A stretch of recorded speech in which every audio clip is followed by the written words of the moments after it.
الصلاة والسلام عليك يا رسول الله. الصلاة والسلام عليك يا حبيب الله. الصلاة والسلام عليك يا نور الله. وعلى آلك وأصحابك يا نور الله صلى الله تعالى عليك وسلم. میرے پیارے آقا صلی اللہ علیہ وسلم کے پیارے دیوانوں، ایک دوسرے کی فضیلت میں بھی بتاتا ہی چلوں، آگے کی گفتگو آگے ہوگی. حضور صلی اللہ علیہ وسلم کے بارگاہ میں حضرت جبرائیل علیہ السلام تشریف لائے اور عرض کرنے لگے، یا رسول اللہ صلی اللہ علیہ وسلم، زمین پر جتنے بھی ذرات ریت کے ہیں ایک ایک کر کے میں الگ الگ کر کے گن سکتا ہوں. اور آگے فرمایا، دنیا کے اندر جتنے بھی درخت ہے ان کے ایک ایک پتوں کی الگ الگ کوانٹٹی کر کے میں گن سکتا ہوں. صلی اللہ علیہ وسلم، دنیا کے اندر جتنا پانی ہے وہ سارے پانی کو ایک ایک قطرہ کر کے میں گن سکتا ہوں، لیکن میں یہ کام نہیں کر سکتا جو آپ کی امت یہ کرتے ہیں. حضور نے فرمایا وہ کون سا کام ہے؟ حضور صلی اللہ علیہ وسلم نے جبرائیل سے کہا کہ وہ کون سا کام ہے جبرائیل جو آپ نہیں گن سکتے، جس کی کوانٹٹی کو آپ نہیں گن سکتے؟ تو جبرائیل علیہ السلام نے فرمایا کہ یا رسول اللہ صلی اللہ علیہ وسلم، آپ کی امت تھی، آپ پر ایک مرتبہ درود پاک پڑھ لے، اللہ تعالیٰ اس کا ثواب جتنا دیتا ہے وہ ثواب کو میں نے گن پایا. دیکھا آپ نے، ایک مرتبہ اگر درود پاک پڑھ لیں گے حضور کے صلی اللہ علیہ وسلم پر تو ہمیں نیکیاں اللہ تعالیٰ کتنی دے گا؟ بے شمار نیکیاں دے گا. یہاں تک کہ فرمایا ایک بندے کا انتقال ہو گیا اور اس کی آخرت برپا ہو گئی، میزان پر اس کے نامے اعمال تولنے لگے. تولنے کے بعد دیکھا گیا کہ اس کے گناہ زیادہ تھے اور نیکیاں بہت کم تھیں. تو اللہ رب العزت نے کہا کہ اس کو منہ کے بل گھسیٹتے ہوئے جہنم کی طرف لے کر کے جاؤ. اللہ اکبر. فرشتے اس کو گھسیٹتے ہوئے جہنم کو ڈالنے کے لیے لے جا رہے تھے تو راستے میں ایک بزرگ کھڑے تھے. تو فرشتوں سے انہوں نے کہا کہ آپ اس کو کہاں لے کر کے جا رہے ہو؟ کیا اس کے نامے اعمال تولے گئے؟ ہاں، اس کی بالکل نامے اعمال تولے گئے، اس کا فیصلہ بھی ہو چکا ہے کہ یہ جہنم میں جلے گا. اللہ اکبر. اس بزرگ نے فرشتوں سے کہا پھر سے ایک مرتبہ اس کے نامے اعمال تولے جائے. تو اس کو پھر ایک مرتبہ میزان پر لایا گیا، اس کے نامے اعمال تولے گئے. تولنے کے بعد دیکھا کہ اس کے گناہ زیادہ تھے، نیکیاں بالکل ہلکی تھی. تو اس نیک شخص نے اپنی جیب سے نکال کر کے ایک پرچی نیکی والے پلڑے میں رکھ دیا اور وہ نیکی والا پلڑا وزن ہو گیا اور گناہ والا پلڑا ہلکا ہو گیا. سبحان اللہ. تو اللہ رب العزت فرماتا ہے اب اس کو جنت کا دولہا بنا کر کے جنت میں لے کر کے جاؤ. سبحان اللہ. وہ کودتا ہوا مچلتا ہوا مست میں جنت میں جانے کے لیے تیار ہو رہا تھا تو اس کے ذہن میں ایک بات آ گئی، اس شخص کے ذہن میں ایک بات آ گئی کہ اتنی بڑی میری رحم کرنے والا بندہ، اتنی میری مدد کرنے والا، اتنی بڑی مدد کرنے والا بندہ، اس کا نام تو پوچھاؤں. بولے سب مل کر کے اس کا نام تو پوچھاؤں. وہ اس کے دل میں خیال آ گیا، وہ آ کر کے اس کو پوچھنے لگا، اے بزرگ شخص، آپ کون ہیں؟ جہاں پر میرے ماں باپ میرا ساتھ نہیں دے رہے تھے، جہاں پر میرے اہل و عیال میرا ساتھ نہیں دے رہے تھے، وہاں پر آپ نے آ کر کے میری اتنی بڑی مدد کر دی، آپ ہو کون؟ تو اس شخص نے کہا کہ تم نے دنیا میں رہ کر کے ایک مرتبہ درود پڑھا تھا مجھ پر، میں وہی محمد رسول اللہ صلی اللہ علیہ وسلم جو کہ میں ایک پیپر میں تحریر فرما کر کے محفوظ رکھا تھا، تیرے قیامت کے دن اس کو کام آ جائے. آج وہی پرچی میں نے رکھ دیا تو نیکی والا پلڑا وزن ہو گیا اور گناہ والا پلڑا ہلکا ہو گیا. بہرحال میں آپ کو بتاتی ہوئی چلوں وضو کے مکروہات. وقت میرے پاس بالکل کم ہے، فاسٹ میں آپ کو بتاتی ہوئے چلوں، آپ غور و سلامات فرمائیں. اس سے قبل ایک حدیث پاک مجھے یاد آ رہی ہے، ترمذی کی حدیث ہے. حضرت عبداللہ بن عمر رضی اللہ تعالیٰ عنہ سے روایت ہے کہ رسول اللہ صلی اللہ علیہ وسلم نے ارشاد فرمایا جو بندہ وضو پر وضو کرتا ہے اللہ تبارک و تعالیٰ اسے 10 نیکیاں عطا فرماتا ہے. سبحان اللہ. ابھی آپ نے کہا قیامت کا برپا سنا تھا کہ قیامت میں ایک نیکی بھی بہت قیمتی ہوتی ہے. یہاں پر ابھی 10 نیکیوں کا انقلاب مل رہا ہے, یعنی کہ تحریر مل رہی ہے, لکھ کر کے مل رہا ہے کہ صرف 10 نیکیاں ملنے والے ہیں. تو میرے پیارے آقا صلی اللہ علیہ وسلم کے پیارے دیوانوں, ہمیں وقت وضو کرنے میں بہت کم لگتا ہے, بہت کم وقت لگتا ہے. ظاہر سی بات ہے کہ 2 منٹ لگے, 1 منٹ بھی لگے. چند بندے ایسے ہوتے ہیں کہ 30 سیکنڈ میں بھی وضو کر لیتے ہیں, 30 سیکنڈ کا کام ہوتا ہے, لیکن ہمیں نیکیاں 10 مل رہی ہے. لیکن یہ نیکیوں کو ہلکے میں مت لو آپ. اسی نیکیوں کی وجہ سے ہمیں جہنم اور جنت کا فیصلہ سنایا دیا جاتا ہے, تقسیم کیا جاتا ہے کہ ہم جانے والے کہاں ہیں, یا جنت میں جائیں گے یا جہنم میں جائیں گے. نیکیاں نہیں ہوگی ظاہر سی بات ہے کہ جہنم میں جائیں گے, اگر نیکیاں زیادہ ہوگی تو ظاہر سی بات ہے کہ جنت میں جائیں گے. فار ایگزامپل میں آپ کو دیتے ہوئے چلو, ایک بندہ گھر بن رہا ہوگا تو اس کے پاس صرف 2 لاکھ روپے, کیا اس کا گھر مکمل ہوگا؟ نہیں ہوگا. ظاہر سی بات ہے کہ نہیں ہوگا. اس کے پاس اگر 20 لاکھ روپے ہیں, وہ گھر بننے کے لیے کھڑا ہوا ہے, تو اس کا کام مکمل ہوگا کہ نہیں ہوگا؟ ضرور ہوگا. لیکن ہمیں جنت میں جانے کی اتنی ہی نیکیاں ہونی چاہیے, یہ ہمارا فیصلہ نہیں ہے. ہمیں جتنی بھی ہو, ایک کبھی اگر وہ نیکی ہو تو اس کو کما کر کے ہم اپنی آخرت کے لیے رکھیں, تاکہ ہمارے آخرت کے فیصلے میں آسانی ہو جائے. ٹھیک ہے, کریں گے نا انشاءاللہ. اب آئیے مکروہات کی طرف. وضو میں جتنے مستحبات ہیں اس کی طرف میں آپ کو لے کر کے چلوں. پچھلے ہفتے میں آپ کو 2 مکروہات بتایا تھا. پہلا, سونے سے پہلے سو کو اٹھنے کے بعد وضو کرنا مستحب ہے, اور اس کے بعد میت کو غسل دینے کے بعد میت کو ایک جگہ سے دوسری جگہ منتقل کرنے کے بعد وضو کرنا یہ مستحب ہے. مستحب عمل کس کو کہتے ہیں؟ اچھا کام کرنے کو مستحب کہتے ہیں, یعنی کہ سونے پہ سہاگا کرنے کو مستحب کہتے ہیں. اگرچہ آپ کا وضو باقی ہے, اسی حالت میں آ کر کے آپ نماز بھی پڑھے, آپ کی نماز ہو جاتی ہے, کوئی کراہت نہیں ہے, لیکن آپ کا دل نماز میں نہیں رہتا ہے. اسی لیے پاک ہو کر کے, ایک دم کلین ہو کر کے مسجد میں آنے کی کوشش کریں اور نماز پڑھنے کی کوشش کریں.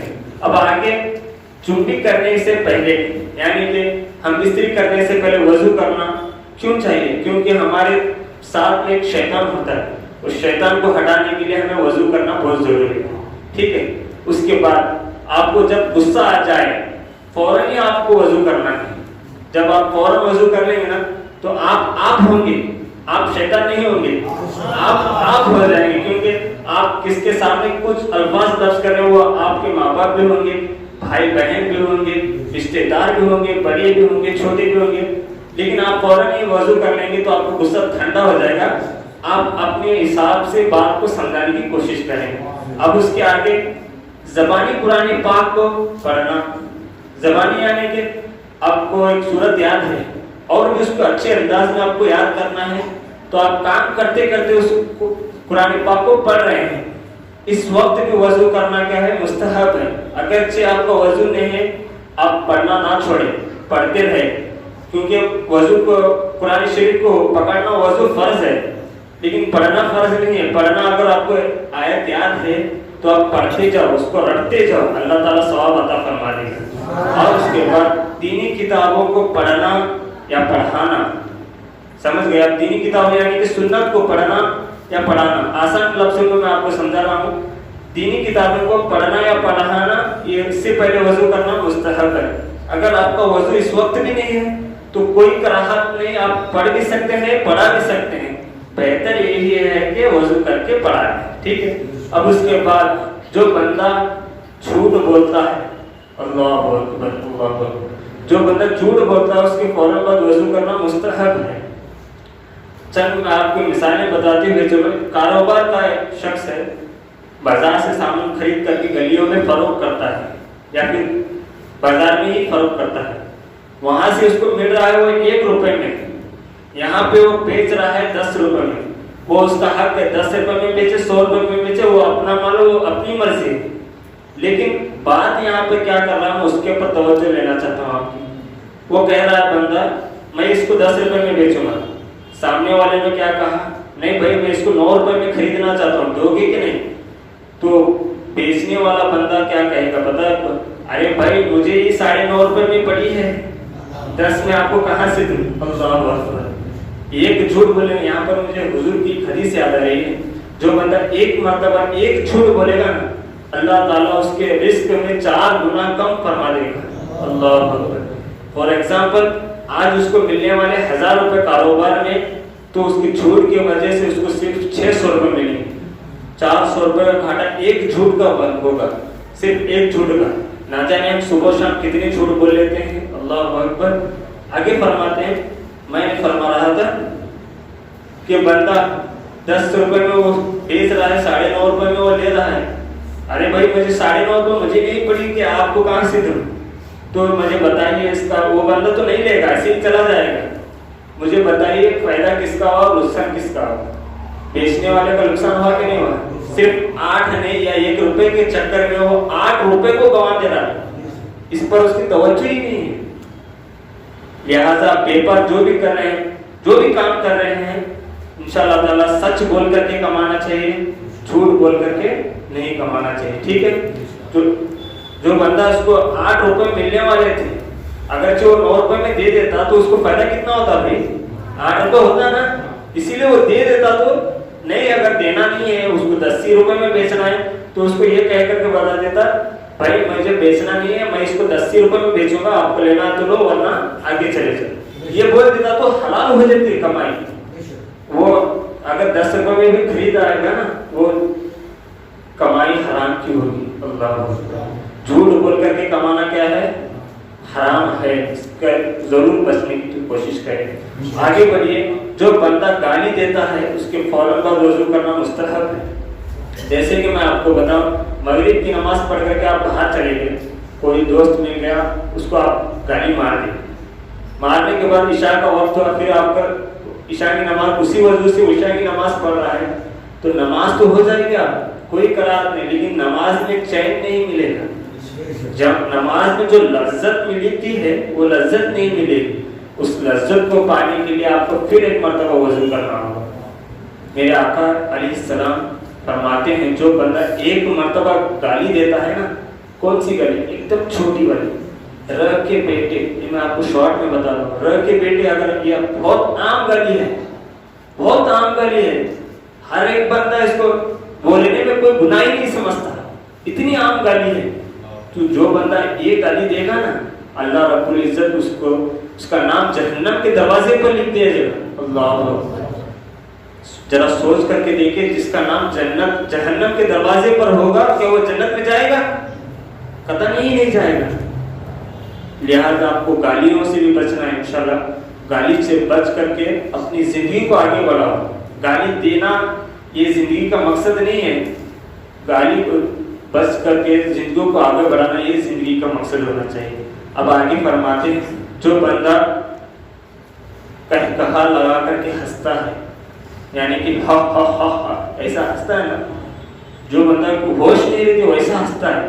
سامنے کون بیٹھا ہے کون نہیں بیٹھا ہے کسی کو پرواہ نہیں ہے، صرف ہنسنا، صرف ہنسنا. ایسے شخص کو بھی وضو کرنا بہت ضروری ہے، مستحب ہے. اب جو بندہ کافر سے اپنے بدن کو ٹچ کر لیتا ہے، یعنی کہ آپ فار ایگزامپل میں آپ کو سمجھاؤں، جو بندہ نماز پڑھنے کے گھر سے وضو کر کر کے آ رہا ہے، راستے میں کافر دوست مل گیا، ایسا نہیں کہ اس کو بات نہ کرے، اس سے ملے جلے نا، اس سے محبت کرنا، اس کا ہمارا اخلاق اسے بتانا بہت ضروری ہے.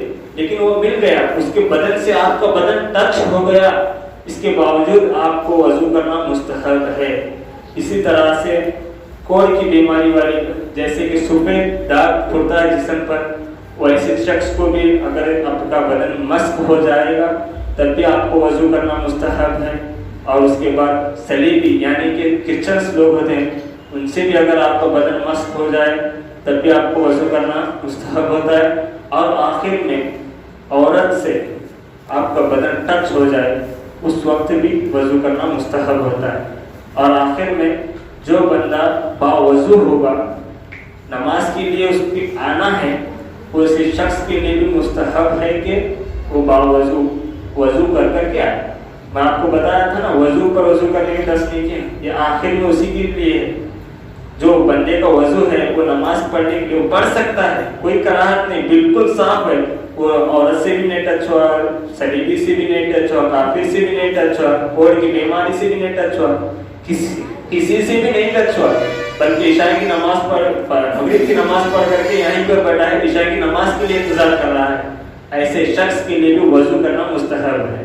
مستحب یعنی کہ سمجھ لو آپ, مستحب اس کو کہتے ہیں جو آپ کرتے ہیں اس سے زیادہ اچھا, سمجھ رہے ہیں, آسان لفظ میں جو آپ کرتے ہیں نا یہ اس سے زیادہ اچھا ہے, لہٰذا اس کو سمجھنے کی کوشش کریں.